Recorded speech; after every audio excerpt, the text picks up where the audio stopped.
What's up, fight fans? This is Kurt DeVille with Counterpunch Boxing News, and I have some new news concerning Micheal Bounty Hunter. Get this. Micheal Hunter avoided heavyweight to face two opponents in one night. One of boxing's most avoided heavyweights has agreed to join a league format and face two opponents in one night. Micheal Hunter, who cannot seem to land himself any other big fights, has signed up for Team Combat League, TCL or TCL. Yeah. He will now battle Hasim Rahman Jr. and Norman Neely at Mohegan Sun Expo Center in Connecticut. The action-packed bouts will occur Thursday, April 27th, 2023. Hunter's fans eagerly anticipate his performance in the ring and as he looks to cement his status as a top heavyweight in the league. Hunter, who has faced Alexander Usyk and Alexander Povetkin in a stop-start career, is looking forward to the contest. He says, "I'm thrilled to be joining the Team Combat League," said Bounty, on his mission to staff off a lack of action. "I can't wait to enter the ring to take on Hasim Rahman Jr. and Norman Neely. These are two tough opponents, but I'm ready to put my skills to test and come out victorious.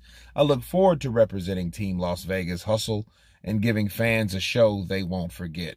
Fighting just 5 times in 4 years and without a win in almost 2, Hunter has to hit the ground running at some point. The TCL will give Hunter activity during the interim of his career." Let me counterpunch.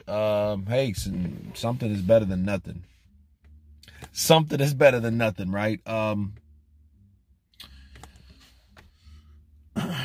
feel bad for Micheal Hunter because Micheal Hunter is a guy that does have, he's a good dude. But I think he's too good of a dude to the point he's like a mediocre guy. He doesn't have anything for you to love or for you to hate. You just know he's very experienced, very skilled, and he could be a problem for somebody else that's probably more marketable. Needless to say, Micheal Hunter is one of those type guys that, you would think Micheal Hunter would have been that guy that just got beat by that one dude and it was never worth a shit again. No, he's not. He's one of those guys that was good. He was too damn good for his own good. See, had his fate should have been Povetkin. Usyk beat him on a, good competitive fight, but nonetheless, I think even if Micheal Hunter was undefeated, I don't think he would be more marketable. You know what I mean? That Mayweather bullshit don't happen with everyone. Once you start making mistakes in business, okay, that's when shit goes downhill. See, Eddie Hearn offered him a certain fight or a certain amount to stay with Matchroom, and it was a lowball offer, I think. I think that Eddie tried to lowball him because Eddie had no use for him. Eddie had enough fighters. And that's what happens when a promoter has enough fighters. It's almost like an agent, with like top high, A-list actors in Hollywood. They don't need you, so they're not going to pursue you.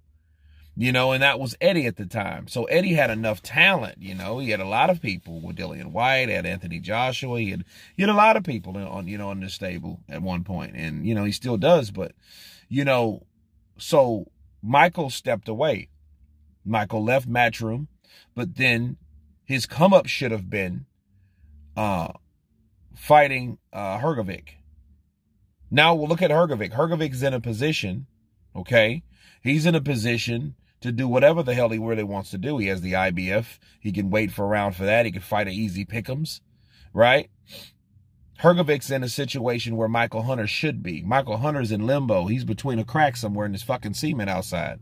And it's bad because he did not take that deal. He should have took that $750,000. And he was the A guy. He was the A guy based on his resume, and he decided, I'm not dealing with Eddie Hearn. So it was a personal decision which business-wise cost him.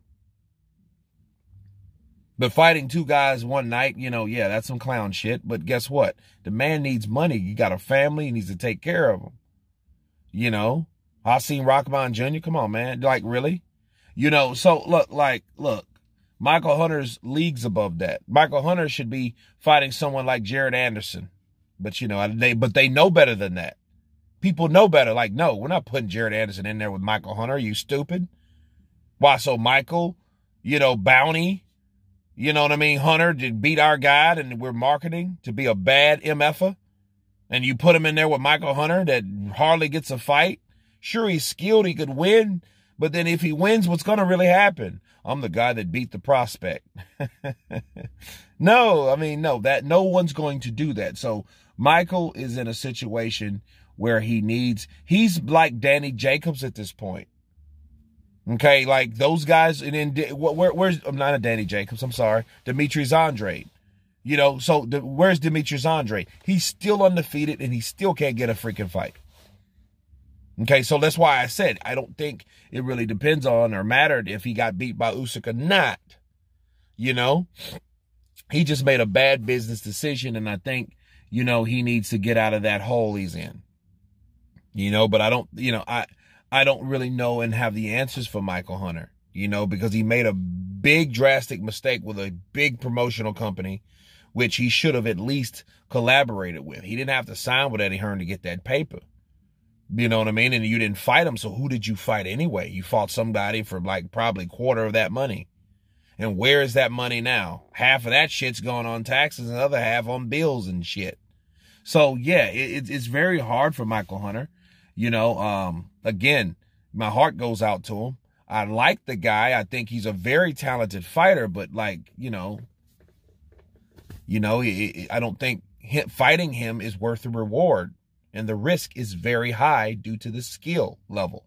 But anyway, you guys tell me what you think of Michael Hunter fighting two fighters on one night. Of course, please subscribe.